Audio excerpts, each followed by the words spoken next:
On était à 6,5 en 2020 et nous sommes tombés à 3,5 aujourd'hui pour dire que le taux de chômage est à la baisse. Je ne discute pas les chiffres du ministre malien de l'économie. En fait, mon propos n'est pas sur le chiffre. Pour te rassurer, je vais encore plus loin. Supposons même que le taux de chômage soit à 0%, qu'on ait atteint le plein emploi. Mais derrière les chiffres du taux de chômage dans nos pays, il y a une réalité bien plus sombre, celle de la précarité de l'emploi. Et l'histoire récente d'Alassane, affectueusement surnommé le Vieux Poki, vendeur de jus à Abidjan en Côte d'Ivoire, illustre cette complexité. Depuis 20 ans, je n'ai jamais touché 10 000 francs pour moi-même. Quand je n'ai, c'est que c'est mon patron qui doit aller lui donner. Avec ça, il faut dépenser, il faut se laver, il faut... Et qui est sûr, je dors au dehors, je ne paye pas maison. Mais je dépense aussi dans la nourriture. Mes enfants qui ne travaillent pas, quand j'en paie aussi, je les donne aussi. Là. Quand on n'a pas l'argent, on est toujours en difficulté. Il a déclenché une vague de solidarité et collecté plus de 10 millions de francs CFA. Le cas de ce vieux Poki, bien qu'émouvant, est une exception. Et sa portée doit être utilisée pour mettre en lumière la situation non résolue de millions d'autres. Bienvenue dans l'atelier du Sahel. Je suis Georges Atino, journaliste, et dans cette vidéo, je t'explique pourquoi on travaille fatigué, mais il n'y a pas l'argent dedans.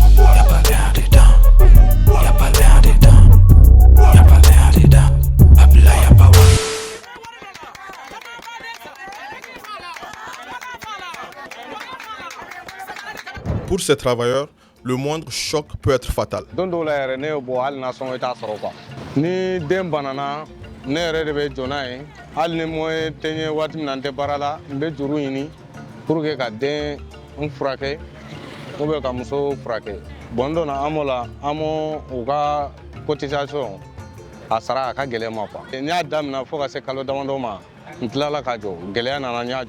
L'emploi précaire, selon l'OIT et la Banque mondiale, se caractérise par des salaires inférieurs au seuil de pauvreté et une absence quasi totale de couverture sociale ou de retraite. Prenons l'exemple au Mali du vieux Bourama Togola, 79 ans, qu'on a découvert sur la chaîne nationale en 2021. Le sexagénaire docker chargeur Birama Togola, il quitte son domicile chaque jour pour chercher des chargements ou des déchargements de camions remorques. Mais en sortant, il a de fortes inquiétudes. Aura-t-il des déchargements à faire? Voilà la question qui taraude son esprit car il vit au jour le jour. Malgré son âge, il a de l'énergie pour travailler au même rythme que ses jeunes collègues âgés de 25 à 40 ans.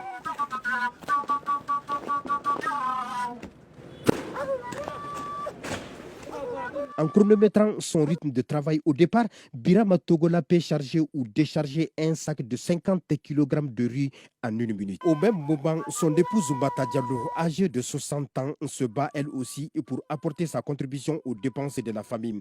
Tous les jours, elle va chercher des résidus de bois dans les ateliers de menuiserie. C'est la dure réalité.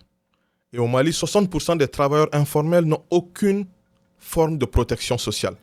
Mais dites-moi, à quoi sert-il de construire des infrastructures si M. Koulibaly et Mme Maïga n'arrivent même pas à nourrir leur famille? Et cela me fait penser à une citation de Amadou Hampâté-Bâ. Et dans tout ça, l'homme doit être l'objectif principal. Parce que toute réalisation qui ne fait pas le bonheur de l'homme est un long feu. C'est comme on tire à la cible et puis on rate le but. Le but de notre évolution doit être l'homme. Même celles et ceux qui sont considérés comme aisés, bénéficiant d'un cadre de travail plus conventionnel, formel, avec une assurance maladie, n'arrivent pas forcément à s'en sortir, puisqu'ils sont en quelque sorte les filets sociaux de sécurité de tous les autres qui galèrent. Mais cela, on en parlera dans la prochaine vidéo. Ce travail, vous le savez bien, a un coût. Et si vous voulez nous soutenir, n'hésitez pas. Voici notre numéro Orange Money. Ou si vous voulez nous soutenir autrement, notre inbox est bien évidemment ouvert. Merci. Et d'ici là, je vais continuer ma couture dans mon atelier ici. Merci. Au revoir.